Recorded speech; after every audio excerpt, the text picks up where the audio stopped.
शादी.com के फाउंडर अनुपम मित्तल ने ट्वीट किया, इस ट्विटर द न्यू कोरा? तो लोगों ने रिप्लाई किया, वो तो पता नहीं, लेकिन shark tank is the new Sasural Simar का, न्यू इंडियन आइडल, और आज एक टिपिकल इंडियन सीरियल बनकर रह गया है। मैंने भारत पे भी बनाया, मैंने पोस्ट पे भी बनाया, पहले मैंने ग्रोफर्स भी बनाया, तो ब्रांड की तो बात मत करो मेरे से। नहीं नहीं यार, ये सब बात छोड़ो, खाली पैसे खर्चे किए और कुछ नहीं। ये तो बिल्कुल सास बहू शो लग रहा है यार।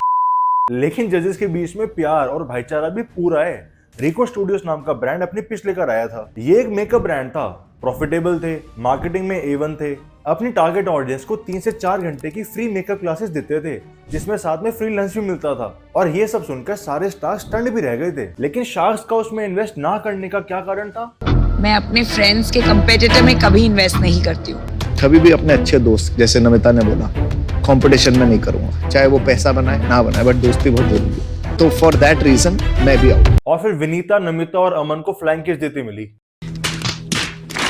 Shark Tank India Shark Tank USA का इंडियन वर्जन है। ये 2021 में लॉन्च हुआ था और one of a kind business show है। शो इतना हिट हुआ कि हर घर, ऑफिस, मोहल्ले में ROI, इक्विटी, वैल्यूएशन, ये सारे वर्ड्स डिस्कस होने लग गए थे, क्योंकि शो का कॉन्सेप्ट इंडियन ऑडियंस के लिए काफी नया था और इसको सब पसंद भी कर रहे थे। लेकिन वही शो आज सस्ता बिग बॉस बन के रह गया है। फाउंडर्स की पिच सुन के इमोशनल हो रहे हैं।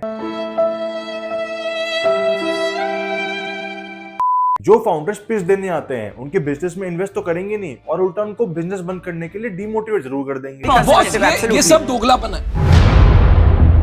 मैं तेरा दोगलापन ना उतारता हूँ अब। उनसे पूछते हैं कि प्रॉफिट कितना हुआ और उसके बाद ही कंपनी में इन्वेस्ट करने का सोचते हैं। अरे पर प्रॉफिट पूछना तो अच्छी बात है ना। हाँ बिल्कुल है, लेकिन शार्क्स की खुद की कंपनीज के प्रॉफिट से कुछ अता पता नहीं है। सालों से लॉस मेकिंग कंपनी चला रहे हैं। आओ इनके हाल देखते हैं। पहले अमेरिकन शार्क्स देखते हैं। मार्क क्यूबन, जिन्होंने सक्सेसफुली काफी सारे बिजनेस रन करे हैं और आज $5.7 बिलियन की नेटवर्थ है। केविन ओलियरी, जिन्होंने अपनी कंपनी को मेटल को $4.2 बिलियन में बेचा था। लॉरी ग्रीनर के पास 104 पेटेंट्स है, यानी सिर्फ वो बिजनेस वुमेन नहीं है, साथ में इन्वेंटर भी है। अब इंडिया के शार्क शुरू से देखते हैं। शुगर कॉस्मेटिक्स के विनीता सिंह ने 75 करोड़ के लॉसेस रिपोर्ट किए। गजल अलग की माओअर्थ ने 2022 में 14 करोड़ का प्रॉफिट रजिस्टर किया। प्रॉफिट तो अच्छी बात है ना, लेकिन उससे पिछले साल 1333 करोड़ का लॉस था। और यह कंपनी 14 करोड़ के प्रॉफिट पर 24,000 करोड़ का IPO लेकर आ रही थी। दोगलापन वर्ड के CEO की कंपनी ने 2021 में 2961 करोड़ और 2022 में 5594 करोड़ का लॉस रिपोर्ट किया था। और अमन गुप्ता, अनुपम मित्तल, अजहर इकबाल, पीयूष बंसल, वरुण दुआ 2024 में किसी की भी कंपनी ने प्रॉफिट्स नहीं बनाए हैं। कुणाल बहल अपना VC फंड तो बढ़िया चला रहे हैं, लेकिन अपनी कंपनी स्नैपडील पिछले 15 सालों से लॉस में चल रही है, आज तक प्रॉफिट्स बनाए तक नहीं है। नमिता थापर तो इनफैक्ट बिजनेस ओन भी नहीं करती है, अपने पापा से बिजनेस को एक्वायर किया है। अब चलो कंपनी में लॉसेज हैं, कुछ सालों में प्रॉफिटेबल बन जाएगी, हो सकता है टैक्स सेविंग का पर्पस हो, लेकिन फिर बाकी पिक्चर्स को लॉस या प्रॉफिट के बेसिस पे जज मत करो ना। स्टार्टअप के लिए लॉस या प्रॉफिट उसकी जर्नी का पार्ट होता है, और ये बात शार्क से बेहतर कौन ही जानता है। लेकिन सारे शार्क्स हमेशा ही ऐसी कंपनी को लुक डाउन करते हैं जो लॉस मेकिंग होती है, या फिर अगर प्रॉफिट मेकिंग होती है तो उसकी वैल्यूएशन की धज्जियां उड़ा देते हैं। जैसे नौशन मनीज एक ब्रांड था जिन्होंने अपनी वैल्यूएशन 400 करोड़ रुपए की रखी, तो शार्क्स ने उसकी वैल्यूएशन सीधा आधी कर दी, प्लस रॉयल्टी भी ऐड कर दी। अब शार्क्स बाकी कंपनीज में तो इक्विटी ले रहे हैं, लेकिन इनकी खुद की कंपनी में इनकी मेजॉरिटी शेयर होल्डिंग में नहीं है। अमन गुप्ता की बोर्ड में सिर्फ 28.1% की शेयर होल्डिंग है। पीयूष बंसल की लेंसकार्ट में सिर्फ 8.18%, गजल अलग का मामाअर्थ में सिर्फ 3.5% का शेयर है। वहीं नमिता थापर की एमक्योर फार्मास्यूटिकल्स में सिर्फ 3.21% की शेयर होल्डिंग है। इस सब के बाद भी मैं स्टिल कहता हूँ कि शार्क टैंक ने इंडियन स्टार्टअप इकोसिस्टम को रेवोल्यूशनराइज कर दिया। भले शो में मसाला है, इंडियन आइडल जैसे पिक्चर्स आके अपनी सैड कहानी बताते हैं, लेकिन उसके बाद भी इनोवेशन तो प्रमोट हो रही है। बट एक सेकेंड, क्या इनोवेशन प्रमोट हो रही है? तो अगर स्टार्टअप का फंडामेंटल मीनिंग देखें तो स्टार्टअप एक ऐसी कंपनी होती है जो या तो एग्जिस्टिंग इंडस्ट्री में इनोवेशन लेकर आए या फिर आउट ऑफ नोवेयर मार्केट में डिस्ट्रप्शन लेकर आ जाए। यानी इनोवेशन और डिस्ट्रप्शन ये दो कीवर्ड्स हैं। जैसे जोमैटो एक स्टार्टअप है, लेकिन उसके बाद जो कंपनीज आई वो वैसे तो स्टार्टअप कहलाएंगे, लेकिन असलियत में वो बिजनेसेस हैं जो इंडस्ट्री की ग्रोथ देख के लॉन्च हुए हैं। और शार्क टैंक इंडिया में सबसे बड़ी दिक्कत यही है। आपने नोटिस किया होगा कि शार्क्स अक्सर फाउंडर से ये पूछते हैं कि ऐसा बिजनेस बाहर भी है क्या। वो अक्सर सिर्फ ऐसे बिजनेस में इन्वेस्ट करते हैं जो बाहर की डेवलप्ड कंट्रीज में ट्राइड एंड टेस्टेड होते हैं। न्यूअर आइडियाज में रेयरली इन्वेस्टमेंट होती है। इसी वजह से शार्क टैंक USA में फूड, टेक, फैशन, साइंस और क्रेजी आइडिया वाले स्टार्टअप्स सब में फंडिंग होती है, लेकिन यहाँ पर वही फूड प्रोडक्ट्स में या फिर नॉर्मल कंज्यूमर ब्रांड्स में इन्वेस्टमेंट होती है, क्योंकि इन सामान को ऑडियंस एपिसोड एयर होते खरीदने लग जाएगी। और शार्क्स के लिए इमीडिएट रिटर्न स्कीम है, ना कि कोई न्यूअर आइडिया जिसमें लॉन्ग टर्म इन्वेस्टमेंट के रिटर्न्स मिलेंगे। सिनेमन किचन, ऑली, स्निच, ये सारी ऐसे ब्रांड्स हैं। इसे कहते हैं शार्क टैंक इफेक्ट। और ये बात मैं ऐसी हवा में नहीं कह रहा। वी हियर नाम का एक ब्रांड आया था जो हियरिंग एड सॉल्यूशंस प्रोवाइड करते थे। वी हियर एक ऐसी कंपनी है जो एडवांस टेक्नोलॉजी के कॉस्ट इफेक्टिव हियरिंग सॉल्यूशंस बनाती है।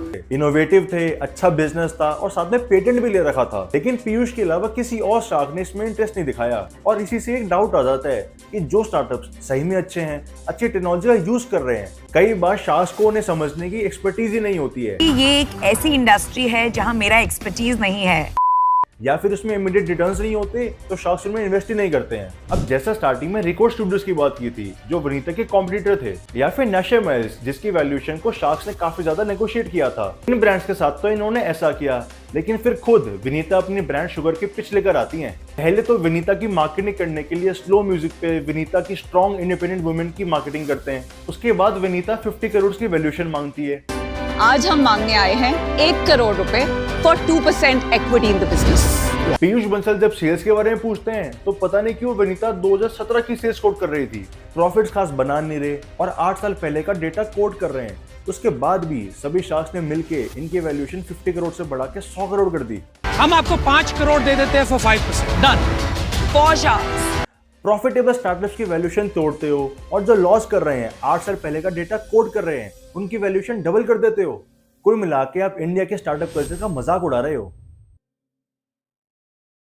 अर्बन स्पेस के फाउंडर्स अपनी पिच लेकर आए थे जिन्होंने 180 करोड़ की वैल्यूएशन मांगी थी। इसलिए आज हमारी आस्क है 1.8 crore for 1% equity in our company. Negotiations के बाद शार्क्स इनकी वैल्यूएशन 90 करोड़ पर ले आए प्लस 5% की रॉयल्टी भी मांगी, लेकिन अर्बन स्पेस के फाउंडर्स ने मना कर दिया कि हम प्रॉफिटेबल है और हमें ये वैल्यूएशन सही नहीं लग रही है, तो उन्होंने मना कर दिया। जिसपे अनुपम मित्तल कहते हैं कि मुझे लगता है कि आप फ्री मार्केटिंग के लिए आए हो। मुझे लग रहे हो आप बड़े मंजे हुए खिलाड़ी हो। You are not looking for mentorship, you are looking for a marketing platform. वो आपको ऑलरेडी मिल गया है।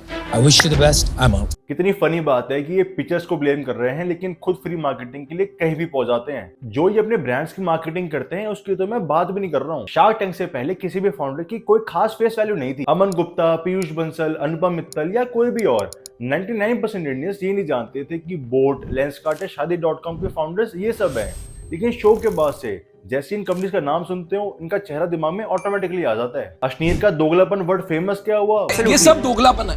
भाई ने पूरी बुक ही निकाल दी। सबके इंस्टाग्राम पर मिलियंस में फॉलोअर्स हो गए हैं और फाउंडर के साथ साथ क्रिएटर कम इन्फ्लुएंसर्स भी बन गए हैं। आगे बढ़ने से पहले आई वुड लाइक कि आप प्लीज चैनल को सब्सक्राइब कर लीजिए। मैं और मेरी टीम ऐसी वीडियोस हर हफ्ते लेकर आते हैं, तो please subscribe to the channel. India में स्टार्टअप कल्चर काफी तेजी से बढ़ रहा है और इस इमर्जिंग स्टार्टअप कल्चर का मेन फेस ये सारे शार्क्स बन गए हैं, जिस वजह से इनको एक अलग ही दर्जे पे, एक अलग ही पेडेस्टल पर रखा जाना शुरू हो गया है। और इसीलिए शार्क्स की फाउंडर्स के साथ कॉन्वर्सेशंस के अंदर इनकी एरोगेंस और रूडनेस साफ दिखती है। एक तरफ को कॉमेडियन को एज अ होस्ट बुला के 15-20 मिनट का हा हा ही रोज सेगमेंट रख देंगे, लेकिन दूसरी तरफ अगर कोई फाउंडर शार्क्स की डील पर सोचने में थोड़ा सा टाइम लगाते तो उसे इनडिसाइसिव और स्लो कह देते हैं। वो अभी चला गया। इन्फिनिटी इंसेक्ट्स के फाउंडर्स अपनी पिच लेकर आए थे जो कि वॉर्म इंडस्ट्री को रेवोल्यूशनराइज कर रहे थे। India's first live insect feed company, Infinity Insects.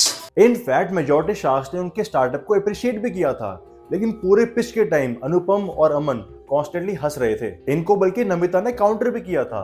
इसीलिए ये आर्गुमेंट आती है कि शार्क टैंक में new age entrepreneurs plus legacy businessman, इन दोनों का मिक्स होना चाहिए। बाकी जो मसाला तड़का इंडियन ऑडियंस को चाहिए वो भी काम हो जाएगा, लेकिन साथ साथ में जो मेन काम है इन्वेस्टमेंट्स करने का वो भी हो जाएगा।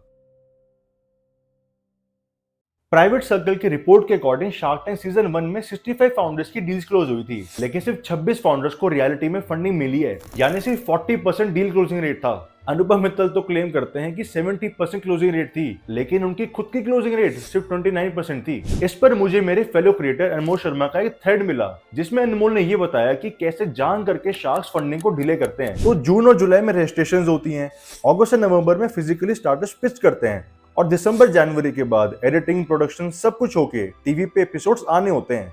अब जिन स्टार्टअप्स को अगस्त से नवंबर के बीच डील्स प्रॉमिस हुई थी उनको ड्यू डिलीजेंस और सारी फॉर्मेलिटीज के बाद मैक्सिमम 2 महीने में पैसे मिल जाने चाहिए, लेकिन शार्क्स जान करके जनवरी में एपिसोड एयर होने की वेट करते हैं ताकि जान पाए कि स्टार्टअप की कितनी हाइप बनी है, कितना ट्रैफिक आया है, कितनी सेल्स हुई हैं। रिमेंबर शार्क टैंक इफेक्ट, बाकी इन्वेस्टर्स ऑफर दे रहे हैं या नहीं दे रहे हैं ये सब देखते हैं और इन द मीनवाइल फाउंडर्स को लटका के रखते हैं। और बाय चांस अगर स्टार्टअप को हाइप नहीं मिलती है तो फाउंडर्स को यहाँ से वहां घुमाते रहते हैं। अब इस वजह से बाकी इन्वेस्टर्स भी फंडिंग देते नहीं है, ये कहकर कि पहले शार्क से फंडिंग ले आओ उसके बाद हमारे पास आना है, हम दे देंगे पैसे। अब ये काम शार्क टैंक यूएसए में भी होता है लेकिन वो साफ साफ ना कर देते हैं, लेकिन इंडिया में मामला अलग ही है। एक फाउंडर कहता है कि शार्क्स बुलीज हैं, जब उनका मन करता है तभी रिस्पॉन्ड करते हैं। शो में काफी होप से गया था लेकिन आज एक ऐसे पॉइंट पर आ गया हूँ कि शायद मुझे अपनी कंपनी बंद करनी पड़े। दूसरा फाउंडर बताता है कि शार्क्स ने उसने मेरी डील क्लोज कर दी थी, मेरी वैल्यूएशंस काफी लो भी कर दी थी, लेकिन अभी तक पैसे आए नहीं है, जिस वजह से बाकी इन्वेस्टर्स भी उस वैल्यूएशन से ऊपर पैसे देते ही नहीं है। जब शार्क्स को इन्वेस्ट करना ही नहीं था तो मेरी वैल्यूएशन क्यों ही तोड़ी?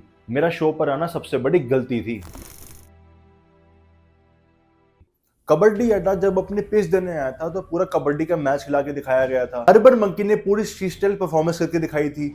अब इन ब्रांड्स को फंडिंग मिले ना मिले ये बात की बात है, लेकिन नेशनल टेलीविजन पर एक कंपनी को फ्री की मार्केटिंग बहुत तगड़ी मिल जाती है। आईपीएल मैच के टाइम 10 सेकंड की एड के लिए ब्रांड्स के 15 से 20 लाख रुपए लग जाते हैं, लेकिन वहीं दूसरी तरफ आपके ब्रांड के बारे में ऑडियंस 15 से 20 मिनट तक टीवी से चिपक कर बैठी है, उसके बारे में सुन रही है और यूट्यूब पर मिलियंस में व्यूज भी आ रहे हैं, तो उससे बढ़िया क्या मार्केटिंग हो सकती है। ज़ॉफ जिसने अमन से 1 करोड़ की फंडिंग उठाई थी, उसका फाउंडर कहता है कि 20 करोड़ की फ्री मार्केटिंग मिल गई। जो 15-20 करोड़ की आपको मार्केटिंग फ्री मिल रही है वो एक ऐसा प्लेटफॉर्म है। स्किपी पॉप्स एक ऐसा स्टार्टअप जो लिटरली बर्फ की पाइप अतरंगी पैकिंग में करके भेजता है, उसकी मंथली सेल 5 लाख से 2 करोड़ की हो गई। जिप लाइन जिसको अश्विन ने गंदा धोया था, सिर्फ वाहियात प्रोडक्ट मैंने जिंदगी में ना देखा है ना मैं देखना चाहता हूँ, मेरे को भगवान उठा ले, इतना गंदा प्रोडक्ट है ये।